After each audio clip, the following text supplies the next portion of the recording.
In this day and age, we're marinating in news all the time. But let me ask you, who writes the news? Whose voices help explain the big stories of our time? In Canada, studies have shown that as the Canadian population becomes more diverse, our media gets whiter. A 2019 Ryerson University study on newspaper columnists showed that there wasn't one Black woman writing a regular newspaper column in Canada from 1998 to 2018. A newspaper columnist uses facts, but also gives their opinion, their perspective on the world. And in this time frame of this recent study, there wasn't one Black woman columnist in any major Canadian newspaper. That absence is one of the reasons why it's so important to learn the story of Mary Ann Shadd Cary. Who she was, what she did, and why she matters more than ever today, more than 100 years after her death. Pioneering Black journalist, feminist, lawyer, educator, and anti-slavery activist. She paved the way for so many others, like me, Garvey Bailey, to report on the news and bring my perspective as a Black woman to the goings-on in our world. But maybe you're asking, why does race even matter when it comes to news information? Shouldn't the news be neutral, objective? You tell me. First, let me tell you the story of Mary Ann Shadd Cary.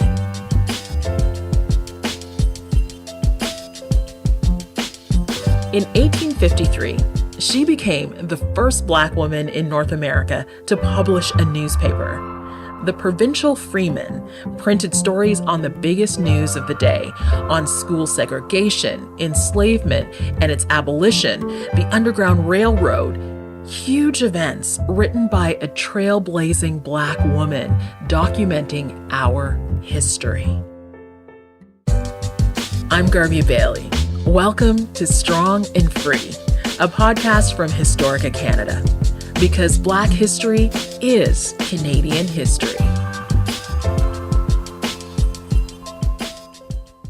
Let me start by taking you back in time to a Zoom call I was in to create this very podcast, actually. There were 8 or 9 of us talking about which stories we wanted to tell. I brought up Mary Ann Shadd Cary because I'm a journalist and I'm inspired by her commitment to education and journalism. And then the researcher on this project, Marishana, speaks up. So I think I was pitching my ideas for this podcast, and we came to Mary Ann Shadd, and I quickly and modestly mentioned, oh yeah, and if you don't know, she's my great-great-great-great-aunt. Yes, you heard that right. Our researcher, Marishana, is related to Mary Ann Shadd. None of us knew, and she just said it real casual.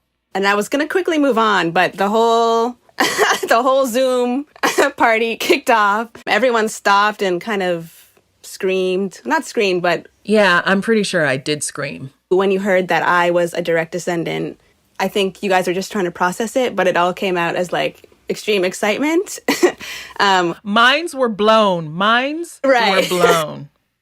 I was dying to learn more about Mary Ann Shadd, and suddenly I realized I was talking to one of her family members. I was going to learn her story through family. What an honor. Marishana has known the story of Mary Ann Shadd her whole life, thanks to her mom, who is an expert in Black Canadian history. So yeah, we pretty much begged Marishana to do a Bring Your Mom to Work day. I'm Marishana Mabusela, and I'm sitting here with my mother, Adrienne Shadd. Hi, I'm Adrienne Shadd, and this is my daughter, Marishana. Marishana grew up surrounded by her mom's research on Mary Ann Shadd Cary. By the way, sometimes the name Cary is used, which is her married name, but often she's just called Mary Ann Shadd. I remember seeing her face on several of the books that you have. And she has a very distinct, stare. And I remember seeing it all over the place. And I finally asked, who is this? Why is she on all of these books? And why is there only one photo? That's what I think, as a young kid, that's what I cared about. Why can't they get another photo, I have no memory of that whatsoever. Now, I understand that there were some events that your mom took you to commemorate Marianne Shad Carey. Can you guys tell me about those events? Sure. So when I was 16, 16, Yeah. July of 2007. the family organized a repatriation trip to all of the sites where, Marianne Shad and her family lived in the United States. I was the only kid with all of these seniors. So that just shows you that I loved history and I wanted to experience this. They visited Pennsylvania and Delaware. At one point, they visited Marianne Shad's home in Washington, D.C. I was just happy to be there and to learn and be around my grandfather and my great aunt Doris. You right? Yeah, and various other family members who I would only see maybe once a year during the Buxton homecoming. North Buxton is in southwestern Ontario. It's a community that was built by and for formerly enslaved Black people. It's near where the Shad family started life in Canada, and it's where Adrienne grew up. Every Labor Day, the community celebrates their Black heritage with a parade. Historical reenactments, a church service. There's a family versus family baseball game. Tournament, right? There's a social dance. Yeah. People get together in homes, they have parties and cookouts. North Buxton keeps their Black history alive, which is good for Adrienne. It's how she learned she's related to Marianne Shad. Well, the funny thing is, I didn't start out knowing anything about this woman at all. I didn't know she existed until I was a teenager. Believe it or not. One summer I had nothing to do, so I figured I'll go over to the museum. And so I sauntered in there just to spend a couple of hours. And the curator of the museum, she sort of casually handed me this article. And I looked at it and it said Marianne Shad, suffragette, teacher, lawyer, newspaper publisher. And I said, wow, who the heck is this woman? Never heard of her. We are fortunate that Adrienne rediscovered this part of her own family lineage because she made it her life's work to research Black history and keep it alive, which her daughter, Marishana, does too, working on the podcast you're listening to right now. So we let Marishana get back to work and stayed on the line with the expert on Marianne Shad, historian, author, curator, and Marishana's mom, Adrienne Shad. Tell us about the early life of Marianne Shad. She was born in 1823 in Wilmington, Delaware. The eldest of 13 children born to Abraham and Harriet Shad. Her parents moved to Westchester, Pennsylvania when she was maybe about 10 years old. We believe so that the family, the children, could be educated because there was no continuing school for Black children in Wilmington at the time. She got an education in a Quaker school. She became a teacher herself when she was still a teenager. During this time, in the early 1800s, hundreds of thousands of African Americans were enslaved in the South. Marianne Shad's parents, Abraham and Harriet, were free-born people who devoted their lives to activism to end slavery, or abolitionism. Abraham and Harriet opened their home as a stop on the Underground Railroad, which was a secret network of safe houses to help African Americans escape enslavement. So obviously she grew up in a very activist home. And part of that activism was education. For the Shads, education was a priority, even when it wasn't readily available to Black people.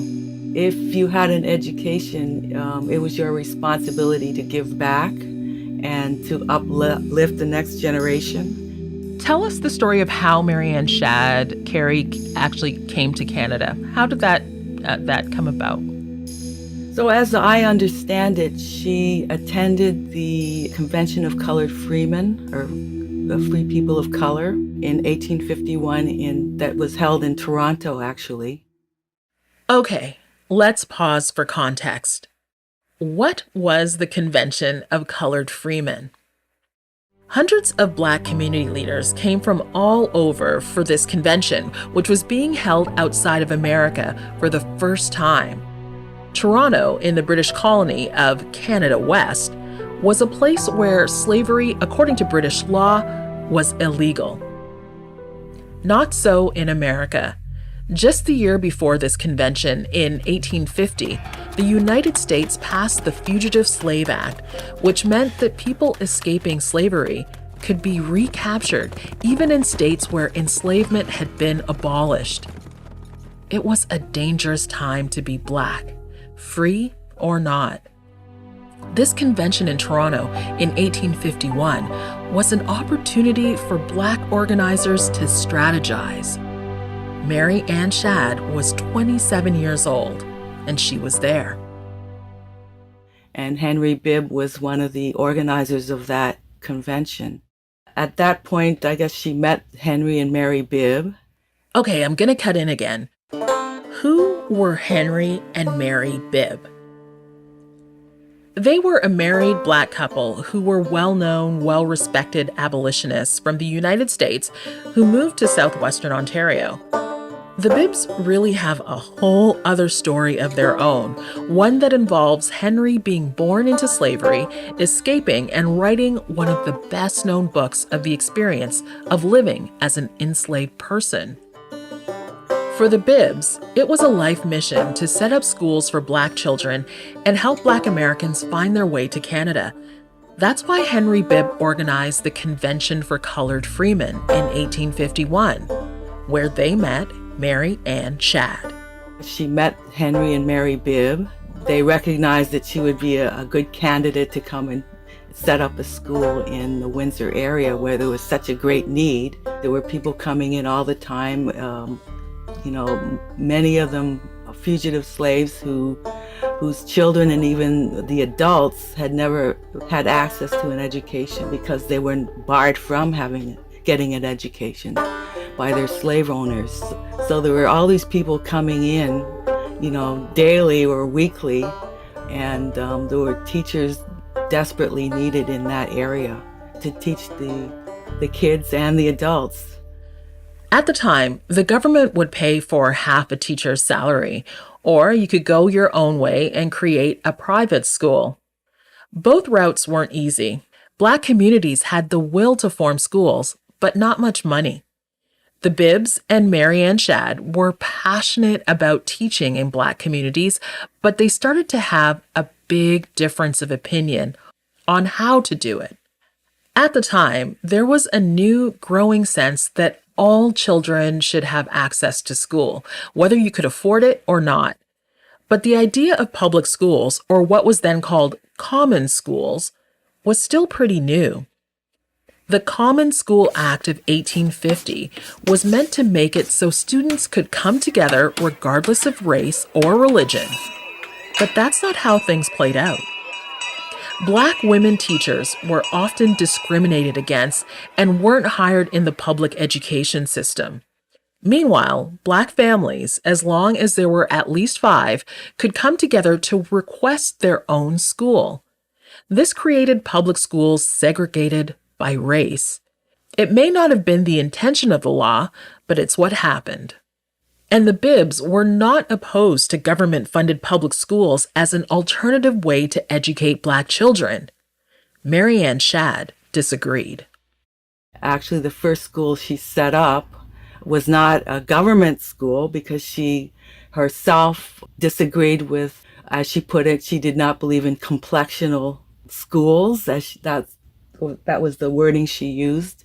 In other words, Marianne Shadd didn't believe schools should be segregated by race.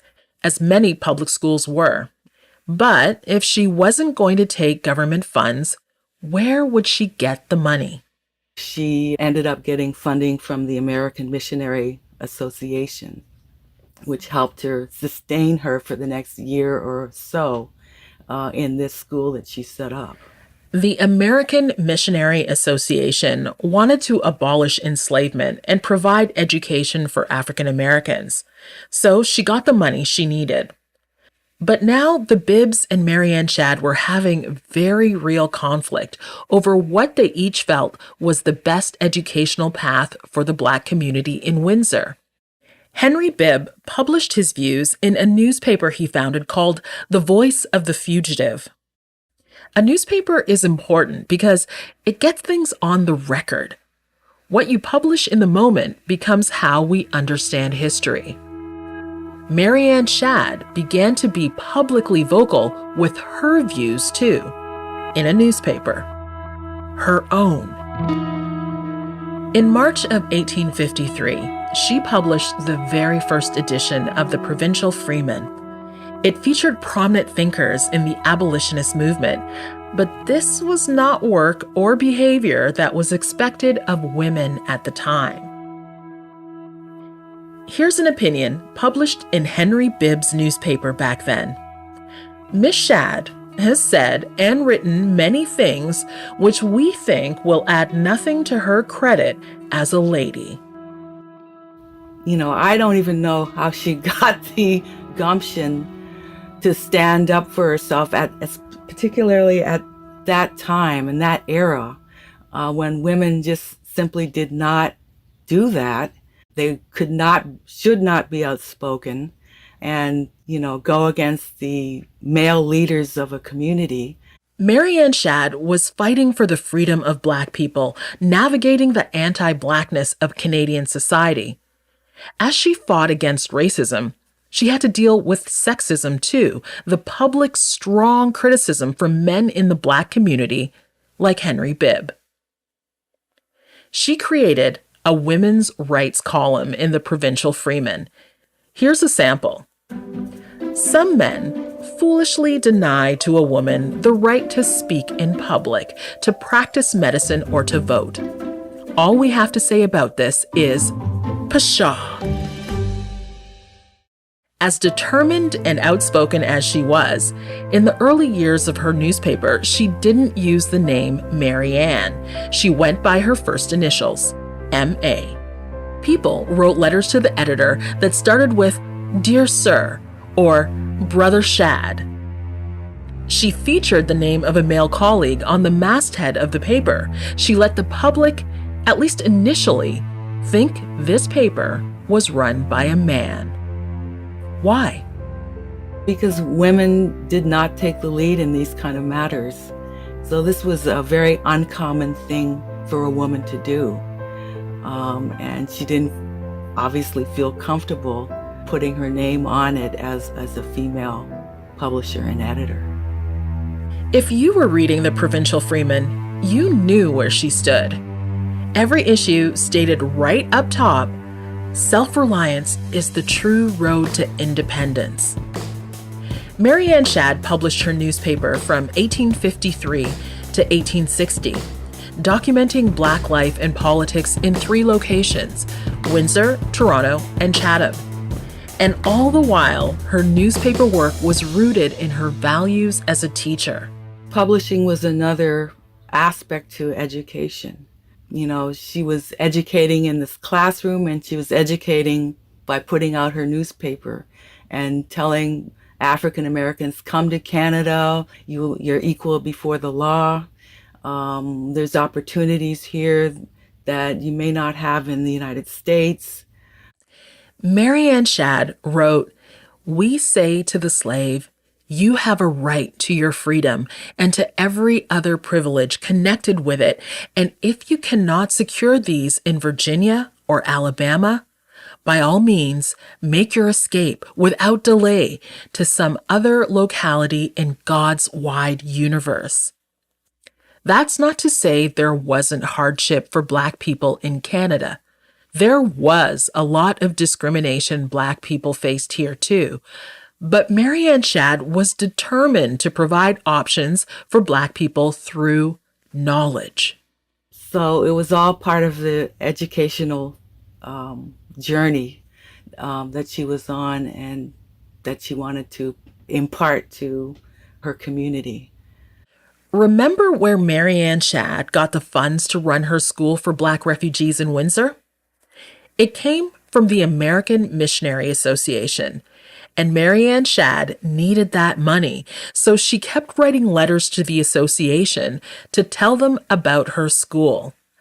Those letters are a treasure trove for our historical knowledge. She would talk about, okay, I taught these subjects, algebra, history, mathematics. It's just all this interesting detail about her classes. The funny thing is, though, everybody says she taught an integrated school, but the fact is it was integrated in name only, because I don't think there were ever any white students who went to any of the schools that she had, at least in Canada. White families weren't sending their children to Marianne Shadd's schools. Remember, anti-Black racism shaped a school system that was often segregated here in Canada. Marianne Shadd, I know that if she had had any white students, she certainly would have mentioned that she had white students in her school. She was working against multiple levels of pushback. All of this, she's doing it as a woman. Well, that's the other thing. Men were the leaders. However, Black women were doing a lot. She wasn't the only Black woman who was really making a contribution in the community. Somebody wrote a thesis on Black teachers in Canada West at that time and showed that there were more Black women teachers compared with Black men than in the wider community, where it was white men who started out as being primarily the teachers in the schools. And white women, they came into teaching a bit later. But for Black women, they were always some of the main people teaching in Black schools. So she wasn't the only one. Okay, I just want to make sure you caught that. Our history books might celebrate white men, but in Marianne Shadd's area of Ontario, like Buxton and Windsor, Black women were doing the work of educating future generations. Black history is still to this day considered to be like a footnote to the real Canadian history, which is primarily about white men, white male leaders. I mean, I've heard stories of important people laughing when the topic of Black history comes up, as if it was so unimportant as to be laughable. Imagine accomplishing so much and your story being something to laugh at.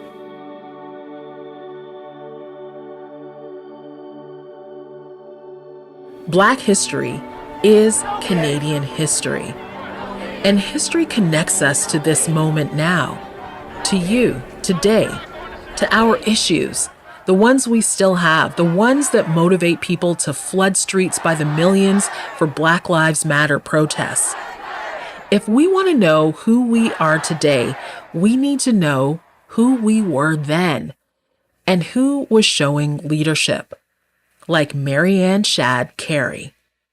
She eventually returned to America, but in the time that she was here in Canada, what was her station in life? Like, what was her like economically? How did she get along? What was her kind of day-to-day station? Well, she was very highly regarded by the local communities. But she struggled financially, and the paper certainly did not bring in very much money. And one of my relatives said that she was really the paper was really a service to the community. It wasn't a financial venture that was really very successful in that way. So I don't know. She struggled. It sounds to me that she did this because of that activist heart that she had.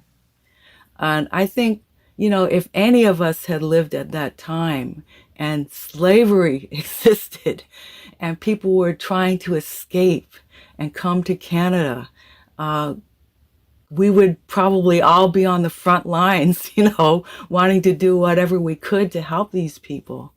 And she was doing what she could in whatever way she could. And, as a teacher, as a newspaper editor, lecturer, she was doing it all because the need was so great. Mary Ann Shadd continued to publish her paper, first in Windsor, where she opened her school for Black refugees, then Toronto, then Chatham. In the 1860s, she was asked to recruit Black soldiers for the Union Army to fight in the American Civil War. So she traveled back and forth between Canada and the United States. And Adrienne thinks she left Canada permanently in the late 1860s. I think after she left, she was basically forgotten about for a long time. It wasn't until maybe the 1950s or 60s that the paper was rediscovered. So she hasn't been celebrated until more recently. Now there's a school named after her in Toronto, and a plaque at the downtown Toronto building where she published her newspaper. There was even a Google Doodle about her in 2020. How would you encapsulate then her legacy, if we were just going to talk about what she has left us with? Well, as a historian, she has left a tremendous legacy in the paper itself.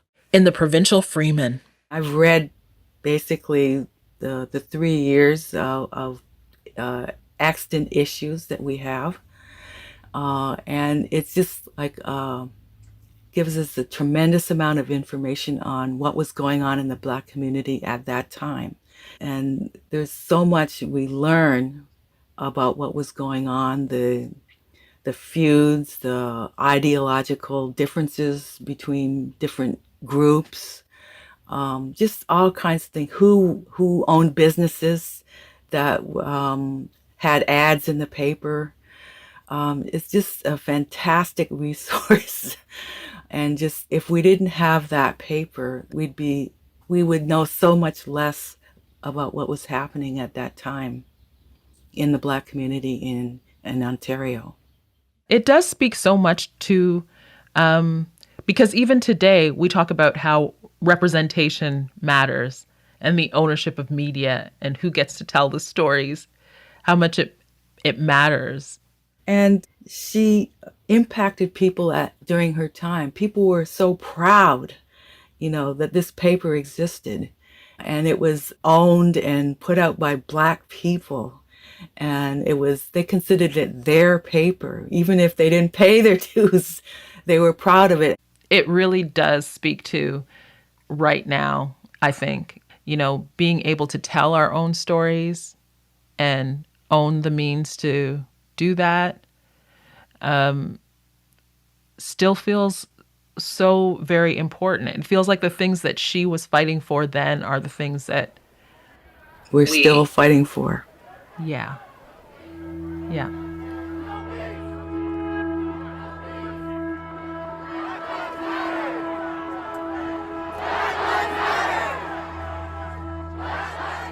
Today's episode, learning this history, makes me think a lot about what's happening today in our world. The Black women who organize and show leadership on social media, in classrooms, in government, maybe in your own family, working at home. The Black women who do the work.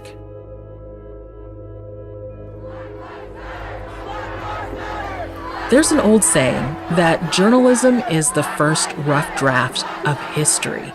And as Adrienne points out, Mary Ann Shadd didn't just make history, she also wrote it in her newspaper.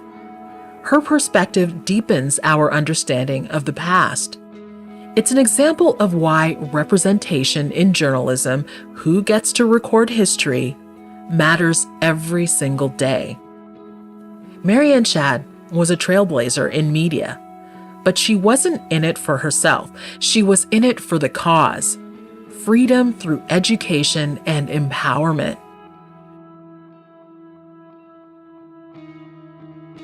As the first Black woman newspaper publisher in North America and the second Black woman to obtain a law degree in the United States, a champion of civil rights, an educator, and by speaking up during a time when it was very rare for a woman to be a public speaker, Marianne Shad continued the work done by her parents, Abraham and Harriet. And her descendants do too. Marishana is doing the work on this podcast, keeping us connected to the life and work of Marianne Shad.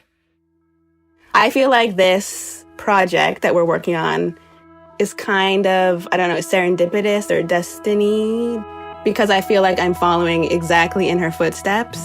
And the work of her mom, Adrienne, paved the way. It just all came together so perfectly because I had my mom as this like amazing historical resource.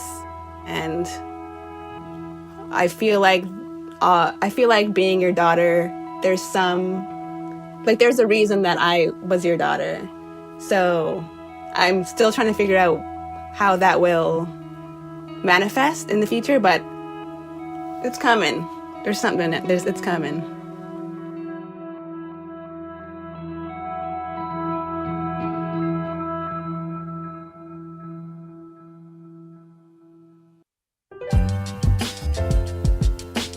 Thank you for listening.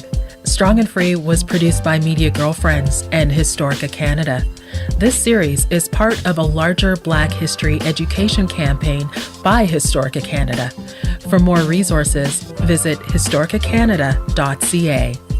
You can find Strong and Free on Apple Podcasts, Spotify, or wherever you get your podcasts. This episode was written and produced by Hannah Sung. Senior producers are myself and Hannah Sung. Sound design and mix by Gabby Clark and David Moreau. The Media Girlfriends team is rounded out by Josiane Blanc, Lucius DeChaussee, Jeff Woodrow, and Nanaba Duncan, the founder of Media Girlfriends. Thank you to Marishana Mabusela and to our script consultant, writer, and historian, Adrienne Shad. Fact-checking by Sean Young. I'm Garvey Bailey. Thanks for listening.